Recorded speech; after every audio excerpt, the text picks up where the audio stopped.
podzimu toho osudového roku 1989 se dva čeští emigranti z Chicaga vydali s hromadou filmovacího vercajku do Paříže, aby tam natočili dokument o nejvýznamnějším českém exilovém básníku a výtvarníkovi Jiřím Kolářovi.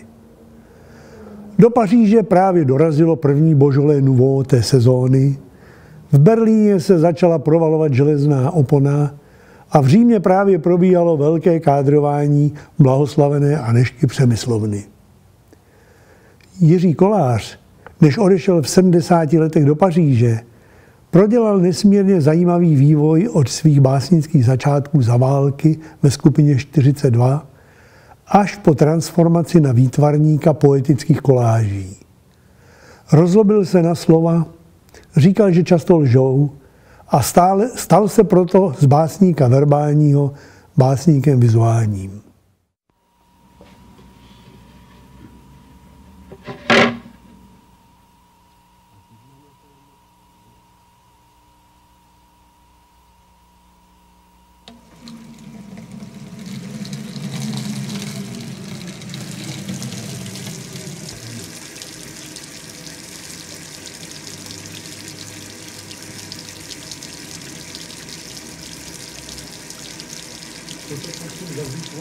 No je to koláž, je to prostě, je to moře, je to oceán, jo, je to člověk podle mýho, v tomhle směru je to člověk v kategorii genia, protože jeho píle není píle, to je posedlost, to je, který má všechny vlastnosti prostě skutečně geniálního člověka, geniálního uměleckého vynálezce.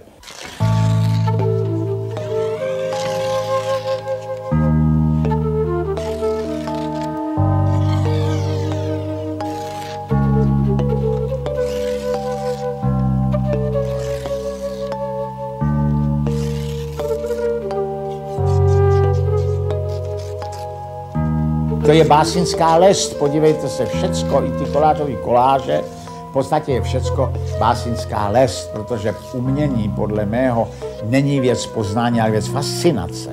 V první řadě musíte být fascinován, v první řadě musíte být uchvácen a teprve pak si interpretujete, co to je, a do toho můžete vkládat ty kategorie morální, ideový, já nevím jaký, že? První věc je ten úchvat. Ten koláž je konkrétní, to je případ přímo prototyp umělce, který vás prostě uchvátí, který vás strhne.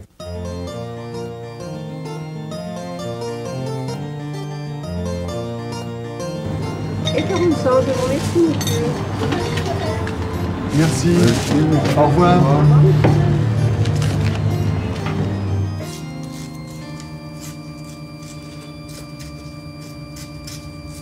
Jako je disciplína dělat akvarely, dělat grafiku, dělat seriografii, všechno možné, tak dělá taky koláž.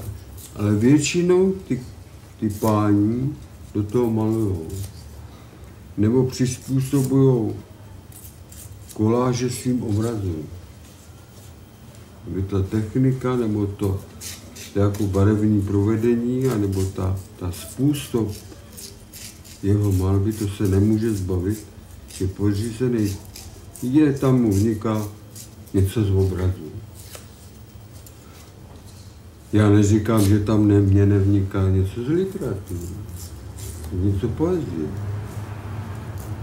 Ale je to jiný způsob práce, poněvadž já dělám čistou koláž, já do toho nezasahuji.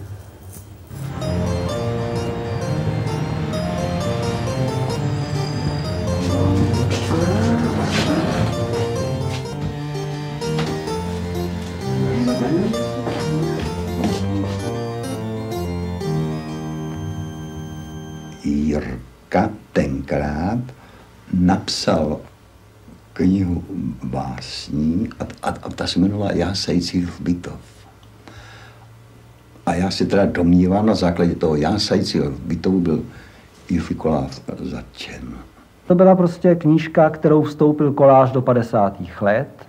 No a za tu knížku v podstatě byl zavřen, protože když on ji půjčoval přátelům, tu knížku.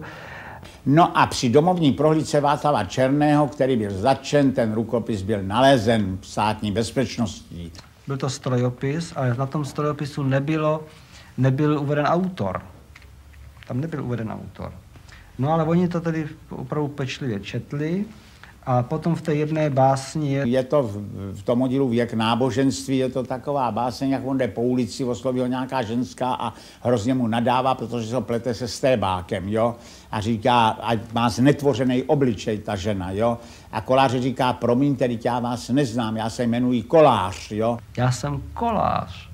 A podle tohoto verše oni prostě zjistili, že autorem tohoto rukopisu je Kolář a okamžitě šel tedy naprostý zmatek těch jeho přátel, kteří prohrabovali, vyhrabávali, hledali, pak se obávali, že budou zatčeni taky, pak tenkrát to tak bylo, že a už viděli, že z toho byla skupina, že jo.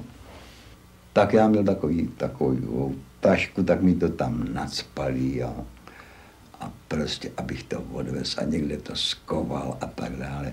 A vím, že jsem tu společnost opouštěl úplně v takovém bezmezlým zmatku, jaký je jenom mezi přáteli, z nich jeden je začen a všichni vlastně pracují na společné věci. No. A zachránil ho Stalin, který zemřel a po smrti Stalinova jako Tvaldovi ho propustili. Odsoudili k tolika měsícům, kolik odseděl.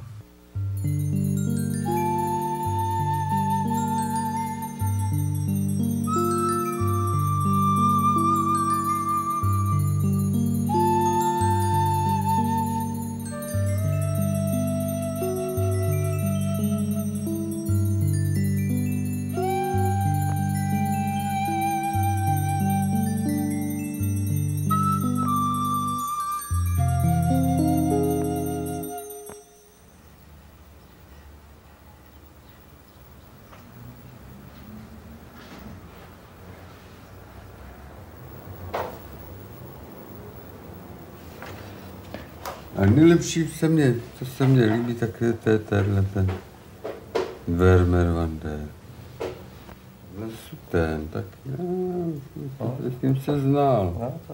Lesuten, dobrý. Se směje takový očičkama, ačkoliv to byl, fakt mu muselo líbit, že ten nemůže mladý. No taky by šla, holka tahle, že jo.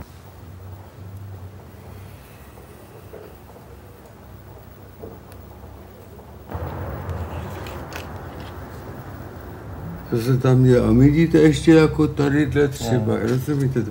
A jak jste zvědavej a uděláte se na to, co je tadyhle, že jo? Tak to je to hraní, že jo? Kam se člověk s tím... Nemusí to, co tam je, má vidět vlastně majitel, že jo? A takhle, jako když to chce někomu ukázat, to ukáže takhle, on je tam kamera.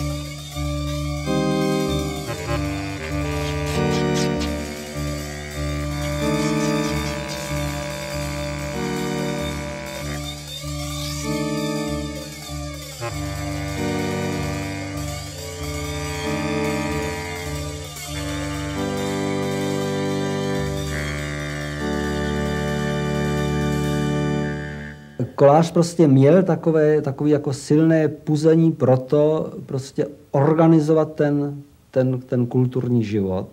A takže vlastně jsme zjistili nakonec, že jako vždycky každý měsíc chodíme k panu Kolářovi a vždycky nás prostě, jestli jsme něco napsali, tak aby jsme to tam přečetli. Takže vlastně to byl takový seminář Jiřího Koláře. On nutil, to vám řekne Hrabal. Hrabal, když si vzpomíná to, že se mu říkalo klovající orel Kolářovi. Nedovolil nikomu lenošit. Ani v době, kdy se nesmělo tisknout. A takže mu ve společnosti říkali jeho přátelé klovající orel.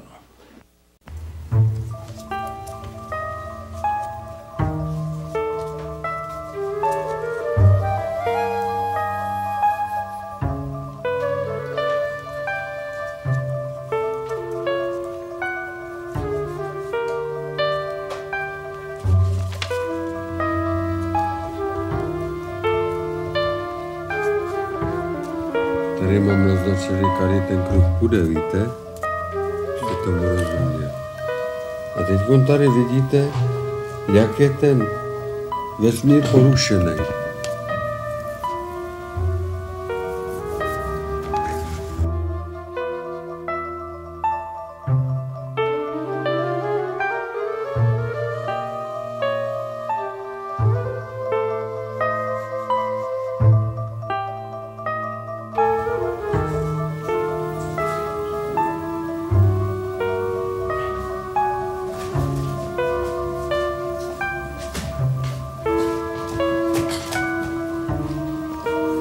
Všechno to lepidlo tak trošku, víte, aby mi tam na tom nedostalo oči a vidět.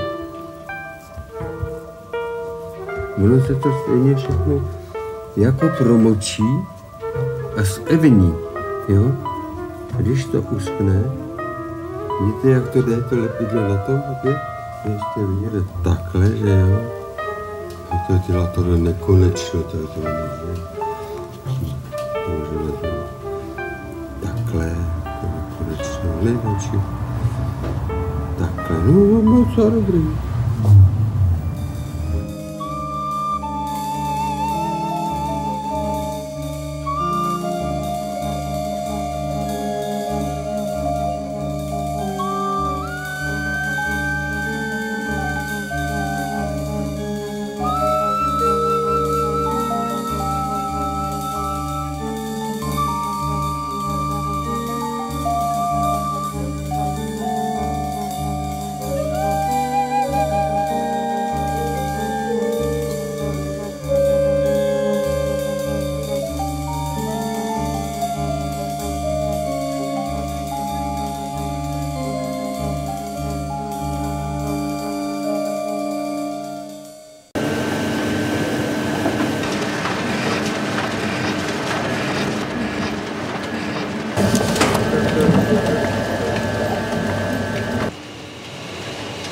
Pojďme natočit některý detaily z tohohle.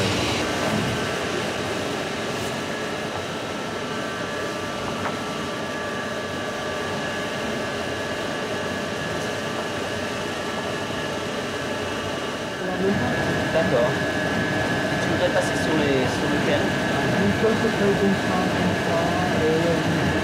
D'accord. Ok, donc je vais mettre du bleu. Ještě na to bluto? Říkám, už se to je variace. Barvu přes barvu dává. Nejde normálně, že jo, která má za sebou jít, když já mu určím, kterou má dát to. Tak tady vidíte, co s tím jde udělat. Jsou to nový grafik. To je jenom, že mi to posune tady od tak, vidíte, že se to posune sem. A tady máme, když se ten válec meje, a já mu řeknu, přestaňte to mejt a sjete mi to.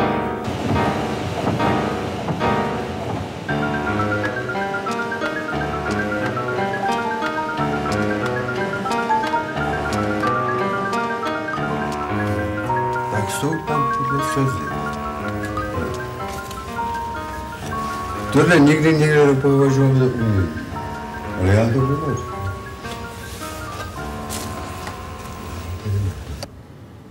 Nejdelší historie je jeho polyglotismus. On to již neumí než česky. Pro všechno ostatní se jenom tváří. On to někde říká, že mu slova nestačila. Ale to není celá pravda. Já si myslím, že zase bychom se dostali k tomu základnímu a to je k té morálce, protože Kolářovi vadila, on to někde, myslím, že dokonce má obrat zvlčilost jazyka. Jazyk je taky prostě i nástrojem lži. Tak ono je v tom víc důvodů, proč on se odvrátil od toho jazyka. Ale přece jenom je otázka možná zajímavá, jak se dostal teda k tomu výtvarnému umění, té disciplíně, protože já mám teorii, že k tomu přispělo taky to, že prostě, že v té době, kdy si to dělal, se nedalo vůbec veřejně publikovat. jak jsem ti říkal, najednou mi nestačilo se jenom vyjadřovat. Že? Slovem. Písmem. Ano, jenom písmem se vyjadřovat. Poněvadž jsem znal vývoj literatury Karide, protože jsem o tom mluvil taky s Patočkou, protože ten mi naučil termín dějiny poetičná. Ano. A on mi říkal, že ty dějiny poetičná pořád postupují. A jak jsou experimentální školy, jak celý laboratorní, to je výraz zase Valerio, že musí být laboratoř slova, když se optali na moderní školy. Tak já jsem tohle měl v sobě. Jak jsem ti říkal, začal jsem hledat základy písma vůbec. Jak to vzniklo? A jednou jsem si řekl, jak by napsal jak by napsal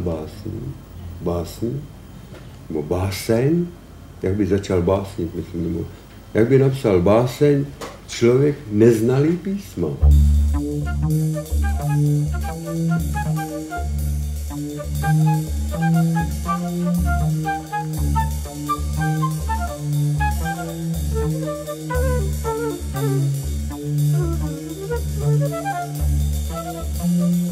A tak jsem si říkal, že totéž může udělat ten básník, který neumí psát a neumí číst analfabetos. A já jsem si udělal ty klikyháky pro sebe, jenom jsem udělal to, že jsem je seřadil, jako když psal báseň.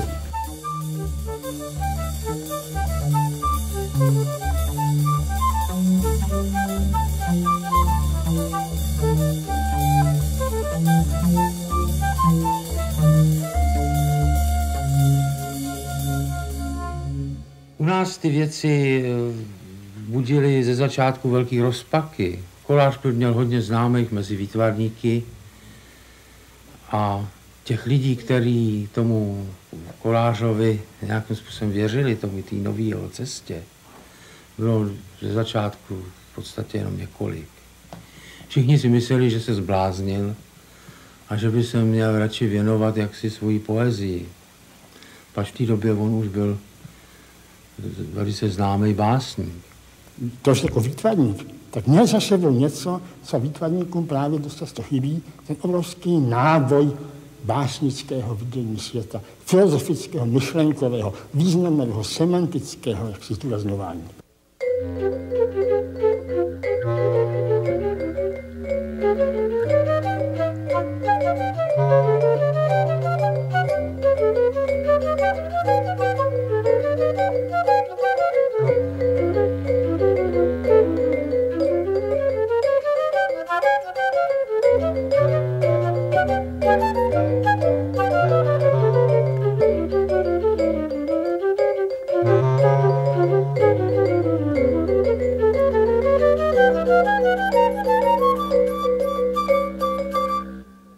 No pak jsme chodili tedy denně do Slávie, že vždycky 2 hodiny. Doba to byla tvrdá, páč, jak si tam chodili taky různý fízlové do ty Slávie, že ten stůl byl observovaný. Kolem toho stolu Kolářova se rodil bezpočet různých projektů a takových aktivit na pomezí toho dovoleného a nedovoleného. Kolář tady obalený novinama. Jasně. A někdy, když měl launy, tak jako jenom tak jako klofal okolo sebe, jenom když někdo něco řekl, on řekl, to je úplná blbost. No, prosím tě, ne, to si na děsným omylu, to je kolářovský, typický, to říká, si na děsným omylu. Jedna moje kamarádka, která měla více odvahy než já, pohledala telefonní seznam, našla tam jméno Jiří Kolář, Vršovice, zavolala mu a řekla mu, zeptala se ho, jestli by tam mohli 2 mladí za ním přijít se podívat. A on řekl, jo, přijďte v sobotu ve 3. Tak my jsme seděli ve Slávii, čekali do 2:30, pak jsme se pokřižovali a jeli do Vršovic. Naši kamarádi nám přáli mnoho štěstí a přijeli jsme do Vršovic ke Kolářovi a otevřel nám pán, který přibližně o 10 minut než my dříve vstal od svého stolu ve Slávii a kterého jsme dobře znali od vidění jako štámgasta ve Slávii a který se ukázal být tímto mytickým, legendárním Jiřím Kolářem. To je blábení takzvaný, že jo, to jsme seděli a teď Kolář, který měl vždycky nápadů na 10 umělců, že jo, tak jako říkal, Kamile, člověče, ty děláš ty zelený Jirska, postav tam ten motocykl, nemálo, a Kamil chvilku poslouchal a pak on říkal, ty Koláři, poslouchej, a nechtěl by si s tím polivý prdel, podívej se, já mám svý nápady, ty máš svý nápady, dej nám pokoj. A ten Kolář říkal, no podívej se, jak já mu radím, já vím, co se děje, a on to nekapíruje, já říkal, no to se nedív, no tak tam říkal, já to maluju, já jsem malíř, já nebudu takové voloviny dělat, jo, to si ať si dělá, kdo chce, jo. To už si našel svýho Jasku Hiršala, jo, a s Jaskou Hiršalem vlastně potom byli nerozlučná dvojice. Kolář prostě se svým neomylným instinktem sáhl po Morgensternovi a pokusil se ho přeložit a zjistil, přišel za Hiršalem a řekl, no Jasko, mě to prostě, to je třeba přeložit a já to neumím. A taky ty překlady Kolářovi byly srandovní, že jo, koleno zázrakem vyvázlo se zdaným kejhákem, no tak ono tam byly taky, ale prostě přijdeš to na já jsem to udělal, že jo. Dal mu do ruky jako část jeho životního díla. Kolářem se hádat musí každý, že jo, to je jasný, ale on taky samozřejmě zase ustoupil, že jo, někdy.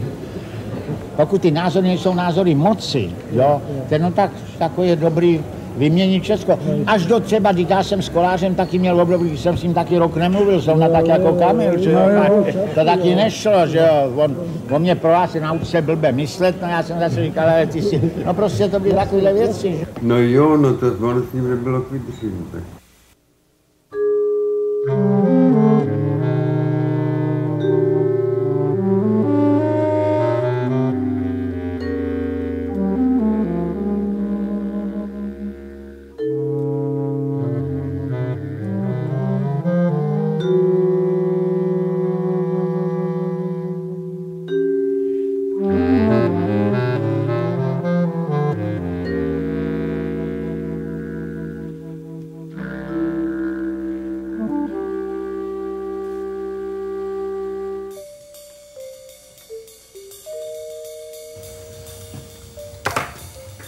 Tohle to se všechno musí dělat, miláčku, ručně.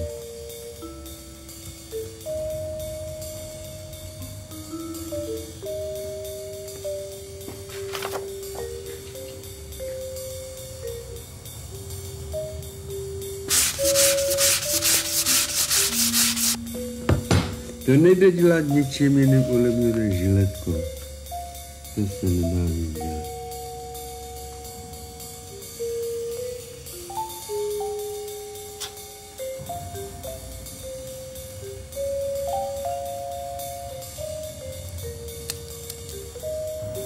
To nejde žádný nožem kam mě s tím žiletkou, když to chcete být pořádně udělat. Ty to na sebe musí zapadat, pane, to je to nejhorší.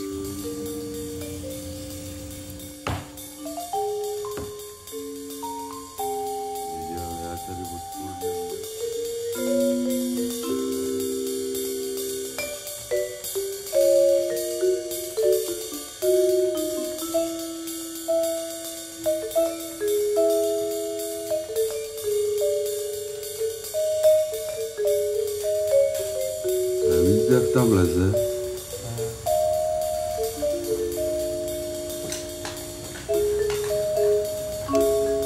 To je dobrý, teda už jsem věděl, že tam vyleze dobře i ta krajina, to už mám ve voku. Řadit tohleto do oblasti výtvarného umění ani není správně, že to je spíš vizuální poezie, že jo, když to participuje taky na principu koláže to jsou, ale jsou to v podstatě jakési tedy, bych řekl, výtvarné básně.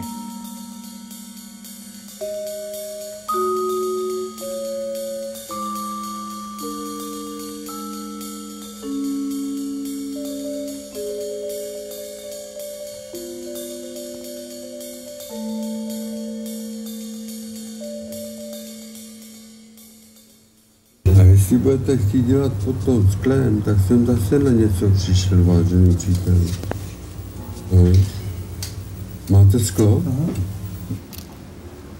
Lenže já vám s tím potom, až to složíme, jak vám s tím pohnu.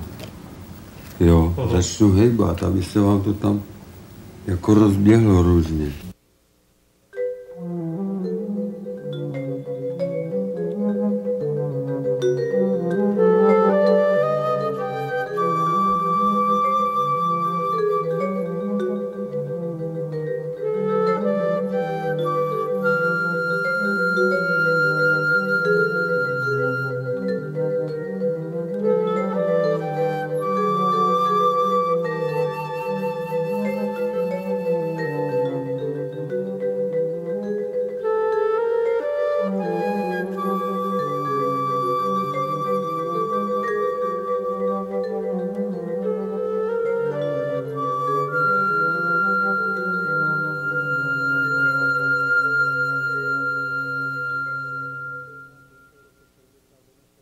Tak asi tak nějak kolem toho roku 71, 74 jako seděl takovej fízl, že u stolečku, tak kousek výš byl takový stoleček, na který většinou ty servírky odkladaly prázdné hrničky s kafem. Tak už jsme viděli, kolik uhodilo a on furt jako třeba nás tam jako sledoval, když jsme šli třeba na záchod, tak skutečně tam vlítnul na stůl a hrabal se, pamatuješ, hrabal se v různých v katalozích a jako, v podstatě jako ten fízl. No a on jako nastal takový období, že jo, kdy až už tady byl roky, že jo, tak vlastně už se s tím Kolář takhle jako zdravil s tím fízlem. Ten fízl zdravil nás, jo. Já si vzpomínám, jednou jsem tady seděl s Kolářem a o něčem jsme jako se bavili a já tak jako, jestli jsem nějak byl nachlazenější nebo co, tak jsem tak jako mluvil polohlasně ke Kolářovi. A Kolář se na mě obořil a říkal, hele mladý, mluv nahlas, ať to ten blbec slyší, nebo z toho bude nějaký průser. Si Kolář nebyl schopen nosit na dvou ramenech, že jo? Kolář byl vždycky člověk asi jednoho ramene a pro Koláře bylo naprosto nepřijatelné i za cenu, že by měl nějaké, bych řekl, nějaké výhody nebo nějaké ty, no tak ten Kolář se nikdy, ten Kolář je závratný charakter, taky etický, že jo? To je člověk jaksi morální, který mu tenkrát, když byl zavřený, že jo, tak vlastně než byl zavřený, tak ho lákali, dokonce mu nabízeli spolupráci, tak je tedy vyhodil rovnou, že jo, to je, Kolář je nejen velký umělec, ale taky velký člověk, že jo. Pro mě to mělo veliký smysl nejen kulturně orientační, ale i to byla celé to sedání s Kolářem ve Slávii, táhlo pár let, celý to pro mě byla i jakási lekce nebo učení takové spisovatelské morálce. Kolář byl, jak víte, velký kazatel. On tak u toho stolu ukázal, co a jak má být. Na něj by se i taky hodil takový ten termín. Havel to má teď v politice, to ein perspektiv setzender Mann. To je muž, který dovede razit a tyčit perspektivy. Takže ten věděl, co jako v tom povědomí evropským a světovým je a co by teda bylo možno ne napodobit, ale co by mohlo pomoci lidem, kteří začínají dělat poezii nebo prózu tady v Praze.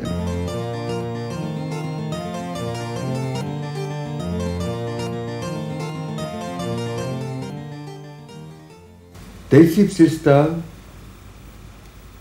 že umřel Burda. No já vím, jo, tenkrát. Tenkrát. A on měl mluvit na hrobě, na Drachnu. Já o tom přeběžel v roce akorát to. A ráno jsem dostal. A už to bylo. To bylo v noci ten základ.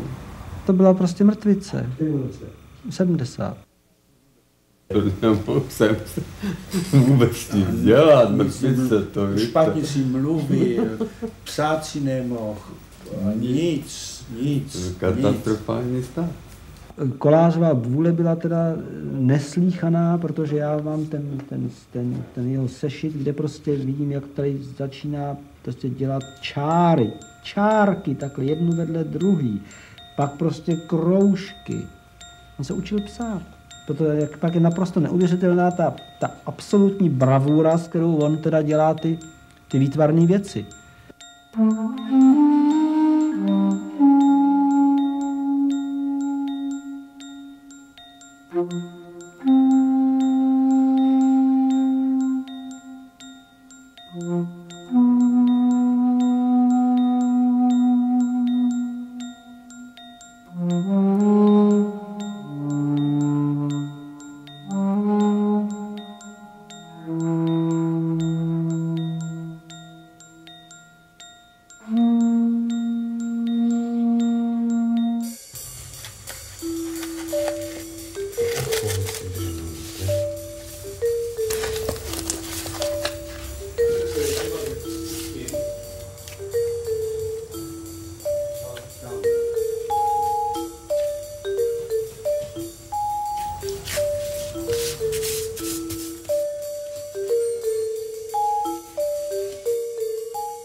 dalo by sa ho nejako pomenovať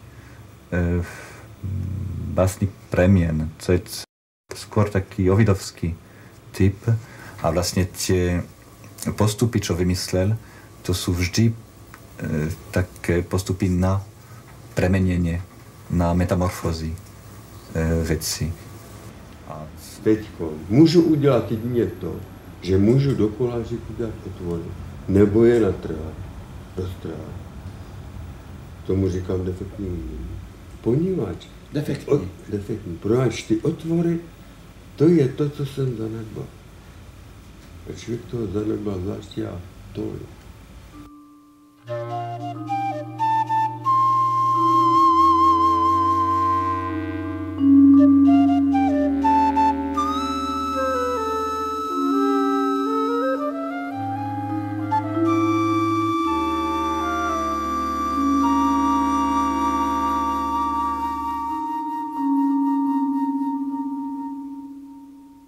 Je v tom niečo, čo súvisí s podstatami poezie.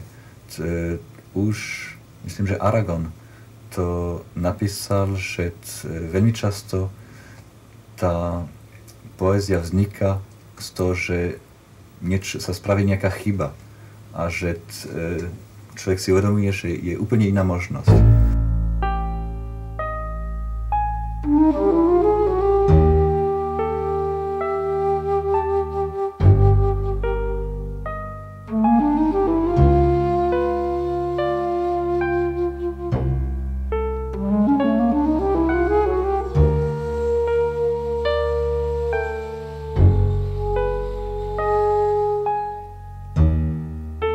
No je to koláž, je to prostě, je to moře, je to oceán.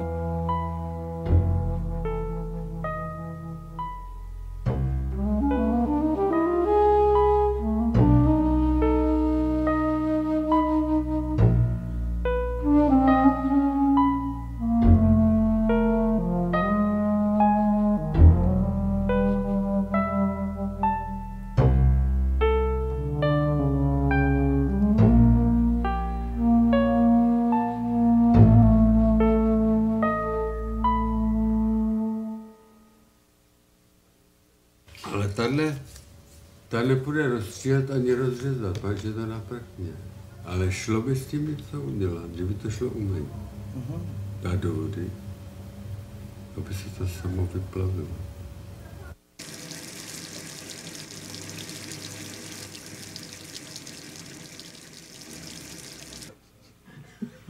Nebudu říkat ten koláž, to je na starý kolena.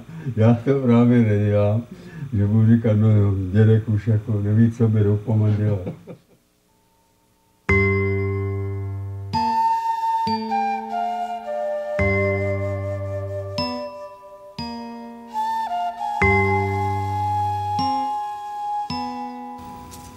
To už je poledne. To uteklo.